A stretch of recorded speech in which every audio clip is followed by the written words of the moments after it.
Welcome to Popcorn Unscripted, the podcast where we dive into movies and TV shows with no scripts, no filters, just real talk and plenty of popcorn. From timeless classics to the newest releases, it's all about real opinions and unfiltered conversation. I'm your host, Bailey, and let's grab some popcorn, sit back, and let the show begin. Some wounds take more time to heal, and some truths change everything. Welcome to episode 54, you guys. New month. It is now the month of November. Got some, not really big plans. I don't know where I was gonna go with that, but we're still gonna review movies. So today we are going to be reviewing a movie that's only been out for 2 weeks. We are going to be reviewing Regretting You, which is the movie that is based off the book by Colleen Hoover, of the same name, which is really, really cool. So, currently on Rotten Tomatoes, it's a 29% on the tomato meter and an 86% on the popcorn meter. So, not very well received by critics, but very well received by audiences. And honestly, I think it's a great movie. In my opinion, it's a really, really good drama romance movie. If you haven't seen it, I highly recommend you go see it. So I will say this: the cast is amazing. It has Mason Thames in it, which this is his third movie to hit number one globally. I think because he was in How to Train Your Dragon, and then he was also in Black Phone 2, which both hit number one this year. So this is his third movie that's hit number one just in this year alone. So congratulations to him. That's a really, really big accomplishment. From what I've read, this hasn't happened since Jim Carrey. So this is a really big thing for him. I'm trying to speak directly to him when he probably doesn't even know who this is, but I digress. But yeah, I genuinely enjoyed this movie. I went and watched it with my boyfriend. He liked it too. Yes, it's a bit corny a little bit, but I mean, when you have a love story that's like this, it's going to be. But I like corny things, so I digress. So, essentially, to kind of brief you on the movie, so it's about, this couple that gets together, but there's, like, this tragic thing that happens, there's a car accident that happens, which is what brings them together, so to speak, but it also destroys her mother. It's a bit of a whole thing, so I'll just read you the Google thing of this. When a devastating accident reveals a shocking betrayal, Morgan Grant and her daughter Clara, or Clara, however you want to say that, explore what's left behind as they confront family secrets, redefine love, and rediscover each other. So yeah, it's really more so about the mother-daughter relationship than it is about the relationship between her and Miller, between Clara and Miller. So yeah, it's more so about that than it is about the relationship. The relationship's kind of like a secondary subplot right there. But like there's several, but the main plot is between like redefining the relationship between the mother and the daughter. That's like the main thing of the movie. But I think it's a really great movie. I think it was really well done. The cast is incredible. There were funny moments, of course, because when you're talking about something as serious as this, you kind of have to have some sort of comic relief in it, and so it does have some humor to it. So there's family drama, there's secrets, there's healing, and then there's also this weight of regret, which is one of the biggest messages of this movie is regret.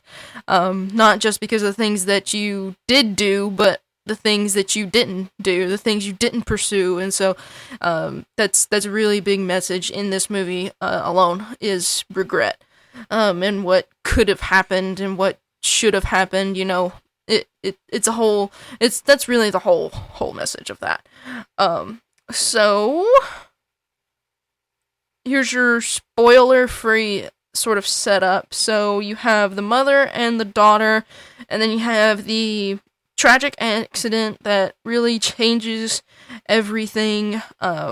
There's between her sister and her husband, and then the film just follows the story through not just the mother, but the best friend that was about to get married to said sister, and such. And it follows them, and it follows Clara and her journey into trying to find herself and what she wants and desires, and, trying to be the best that she can be. And it just deals with grief, betrayal, and also the reconnection of the mother and the daughter. And it's very powerful to see how it all comes together there in the end. And then of course there's a big emotional tone without giving anything away. It's very emotional. It's very heart-wrenching because of everything that happens. So right here's your spoiler warning, okay? Because now we're going to get, really into it, and I'm going to start talking about the details. So if you haven't watched the movie, highly recommend you go watch it. But I wouldn't listen to anything further if you haven't seen it. And if you have seen it, let's jump in, alright? So, ultimately, both of these couples that we see are high school sweethearts. So, Morgan ends up marrying her high school sweetheart. What's his name? Hold on. Chris. She marries her high school sweetheart, Chris, and then her sister, which is Jenny, ends up getting engaged to Jonah. But there's a whole thing with Morgan and Jonah as we find throughout that. But here's the thing. So what sets everything off is when a car accident happens between Chris and Jenny. Chris was driving her car and got into an accident.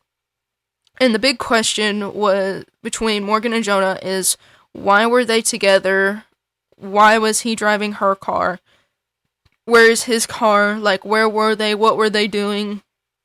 And both of them worked at the hospital, so it was fairly easy for them to have what was going on. So,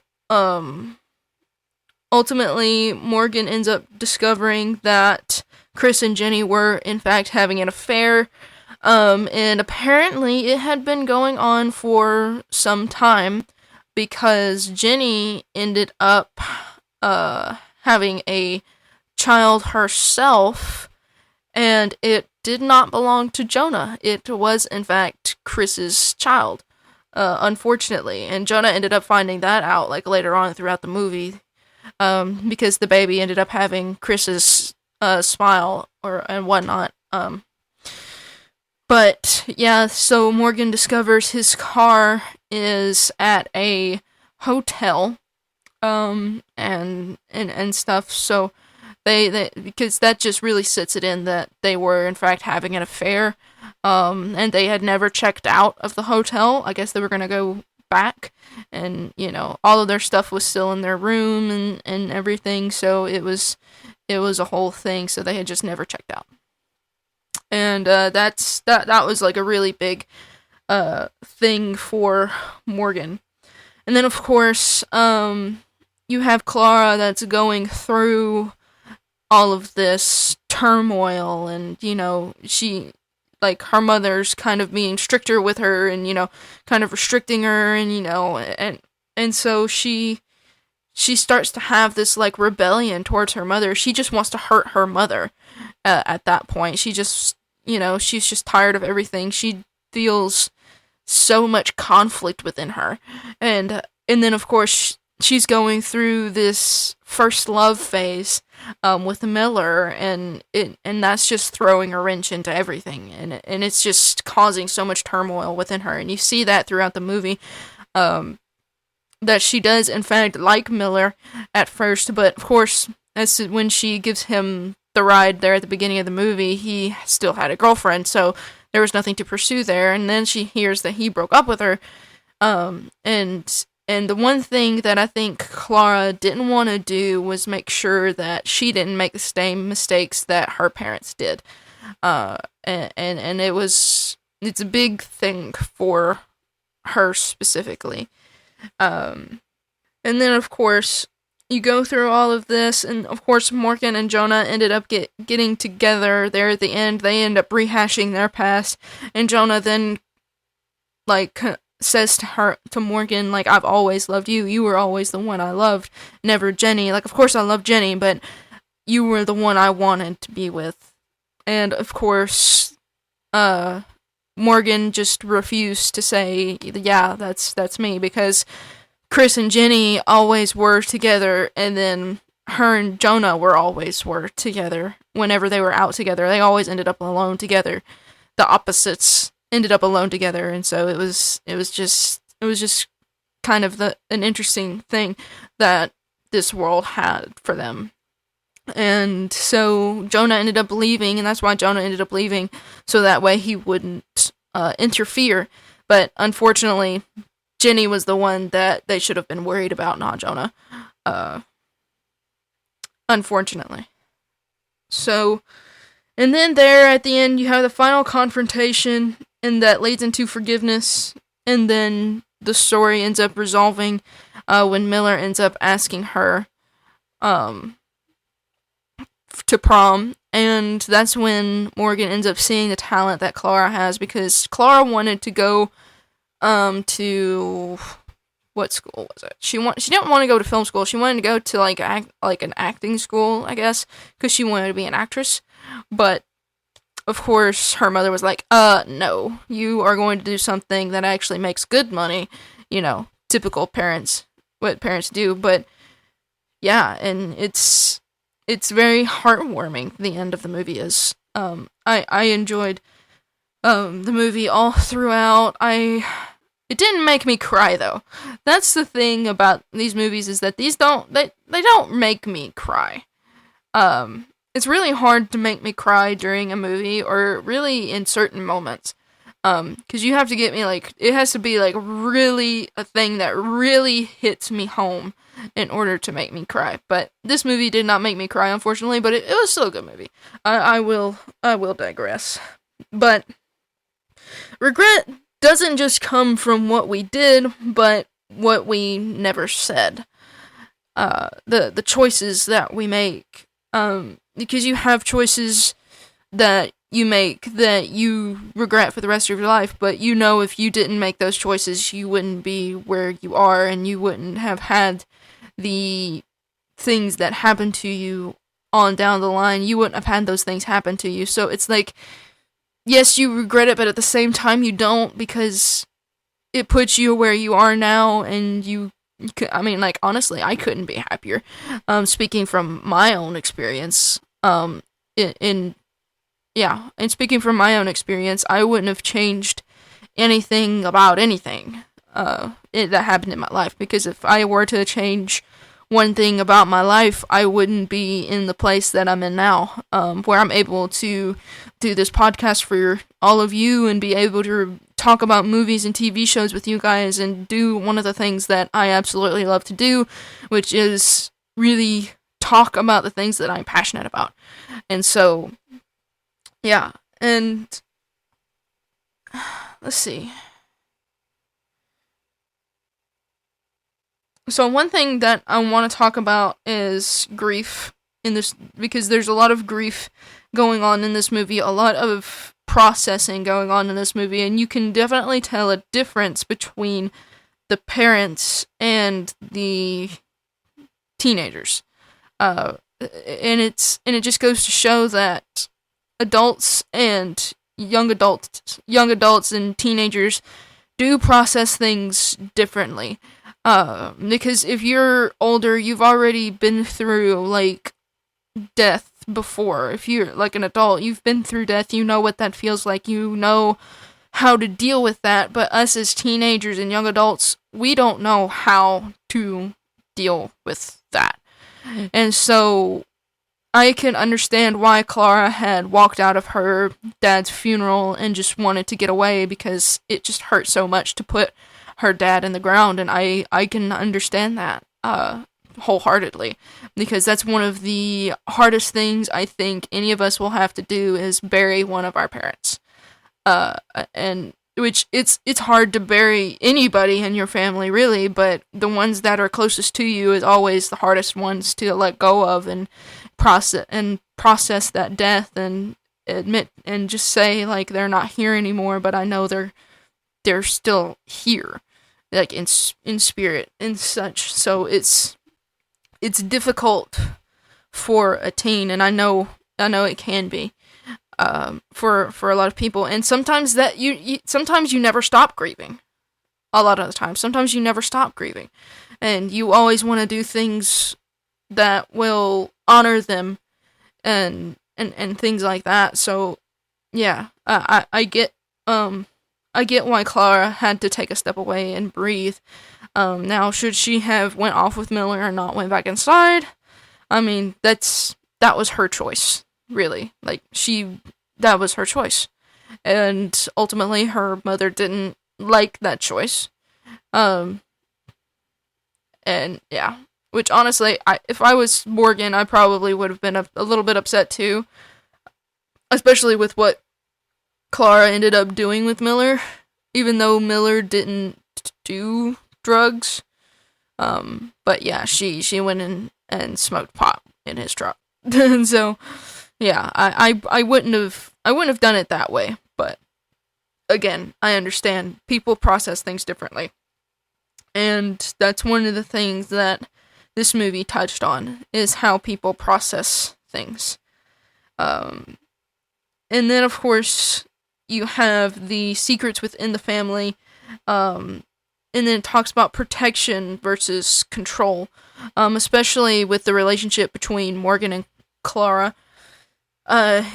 With that relationship, it really showed that she was trying to protect Clara, but at the same time, she was trying to control her and what she did, at the same time. And that's not necessarily I mean, it is healthy to protect your child, but it's another thing to try to control your child and control what they do. Like, how do you expect your child to learn and grow if you don't let them make mistakes and learn from those mistakes? But of course, Clara was in that sort of rebellion sort of age, and so she just wanted to get back at her mother, for everything, because she didn't know about the affair, because that was one thing that Morgan was keeping from her, because she didn't want to ruin the image that she had of her dad and her Aunt Jenny. She just didn't want to ruin that, and I totally understand. Like, I wouldn't want to do it either. And that's one thing you kind of have to realize, is that the truth hurts. The truth hurts, but the quicker you know the truth, and then the quicker you can accept it and move on. You know, like, yeah, it's gonna hurt, it's gonna sting, but truth will always prevail. Like, if she tried to lie to Clara, I think it would have just gotten out of hand, and it would have just, gotten a whole lot worse than what it was. And I think Clara probably would have made, like, way more worse decisions, if Morgan had kept pressing her. And then, of course, you have motherhood. Letting go versus holding on. Now, Morgan was holding on to so much, and which I was thankful that Jonah was one of the characters that was like, hey, we gotta do something about this. We gotta let this go. Which, of course, Jonah was holding on to things as well. He was taking care of a child that wasn't actually his, and it's just the whole thing, and it's not great. But, at the end of the day, he decided to have this baby with Jenny, and so I guess he decided, like, this child is my responsibility. I owe that to her, I guess. I guess he owed that to her. I'm not exactly sure, but, I digress.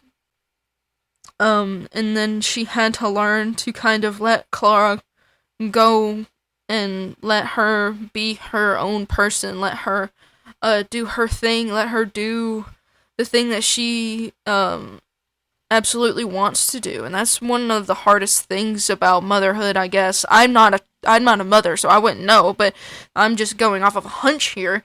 Like, letting your children go out into the world and letting them learn from mistakes, like, especially making, like, really harsh mistakes, like having a baby at that age, and, and just going through all of that, it's lessons that they have to learn, and, it's, again, it's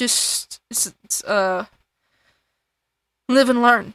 You live and learn. And the more things that you do, the wiser you become, and the more you can tell people, hey, don't do that.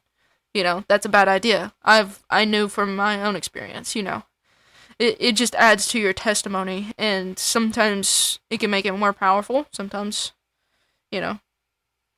And then another theme of this movie is healing from betrayal without becoming bitter. That's what Morgan was becoming. She was letting this betrayal consume her, and she was essentially trying to erase Chris from their life like he never existed. And she just wanted to get rid of all of it. She just wanted to get rid of it. And so she started doing over the house. She started remodeling the house. She started to, like, get rid of pictures, all of his clothes, the mattress that they slept on together. She was, like, letting it consume her. And then there was this one special moment that I like between her and Jonah, where she had said, her and Jenny had went out to this sale and found this picture. They were finding something for Chris's birthday that year, and she was like, oh, we should get him this painting. And then Jenny made the comment, like, oh, you don't know him like I do, And so that should have been a hint right there. But ultimately, it certainly wasn't. So Morgan ended up getting the picture, but she hated it. She absolutely hated the picture. Hated the picture in the house, but they put it up anyway because that's what she got Chris for his birthday. And so there was that moment where they just took the picture down and they just threw eggs at it. They destroyed it. They destroyed it out to kind of let all of that out. And then that's kind of when Jonah was like, I've always loved you. I've never stopped thinking about you, or something along those lines, and that's just what happened. Yeah, so we'll get into the character analysis. We've got the two main characters, which is of course Morgan and Clara. Now, we've talked a lot about these characters, but let's talk about Morgan specifically first. So she had strength, and then she had the loss, and then she had the pressure of being a single mom now. She had the pressure of raising a young adult, finishing raising a young adult. She had to get her through her senior year, and, and I can see that could bring a lot of pressure, because it's, raising a teenager, I'm assuming, is probably one of the most difficult things that you can do as a parent. Raising a child in general is just difficult, I'm sure, but I know Morgan wouldn't have traded it for anything, because they were both going through experiences that they needed to go through in order to show what they needed in their lives. And then, of course, you have Clara. She's impulsive, and she's grieving, and then, of course, she's also trying to learn to trust again, because, of course, Clara was blaming herself for the accident, which is not true, because she thought that her aunt was texting her while driving, and it was because her mom was the one that had crashed. Well, it was her sister's car that had crashed, but she didn't realize that her dad was in the car, which then again, I just kind of contradicted myself right there, but I guess she thought that her Aunt Jenny was the one driving, and she was texting, and that's how the crash ended up happening, which is totally untrue, Which, to be fair, now that I think about it, I'm still not exactly sure how the crash happened. If I'm going to be fair, I don't remember exactly how the crash happened. That's actually a really good question. I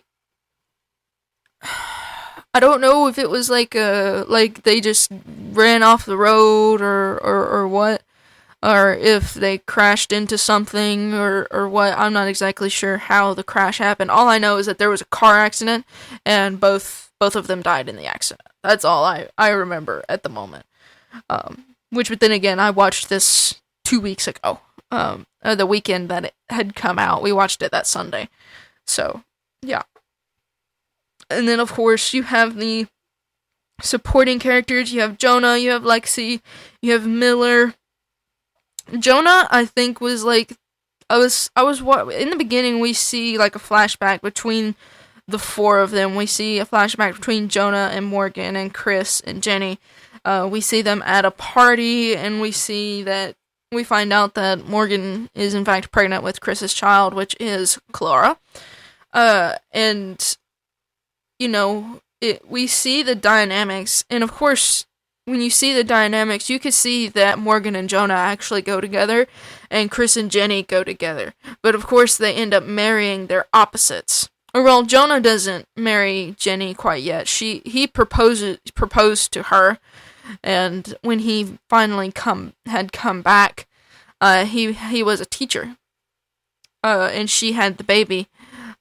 He had come back, and she had gotten pregnant with Chris's baby, and Jonah thought it was his, so they had their baby together, and he proposed after she had the baby, and, you know, it was a whole thing.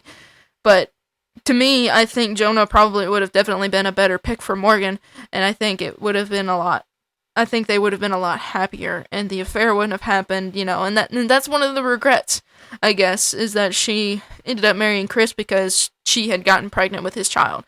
That was the whole reason they had gotten married in the first place. Which is actually pretty sad when you think about it, but it actually happens more often than you think. That's usually one of the reasons why couples get married, is that the woman gets pregnant, and then the man's like, well, I've got to marry you now. And, you know, and sometimes there's not really any love there, and then of course they end up getting divorced years later sometimes, and, you know, crap happens, I guess. But who stood out? Who did I connect more with? Honestly, that's a really good question. I honestly enjoyed Miller. I think Miller's that character really stood out to me the most because he was taking care of his sick grandpa who had cancer, and you know, and he was trying to do everything right by him, and of course he was trying to do everything right by Clara too. Like, he wasn't trying to take advantage, like, he was genuinely a good guy, but because of who his father was, who was like a drug dealer or seller or whatever, because of who Miller's father was, that just kind of backfired almost. It just, you know, it just put him in a bad light because of who his dad was. And that's why Morgan didn't want Clara to be around Miller, because of who his father was. But of course, you can't judge a child by his parents. You can only judge him by how he was raised.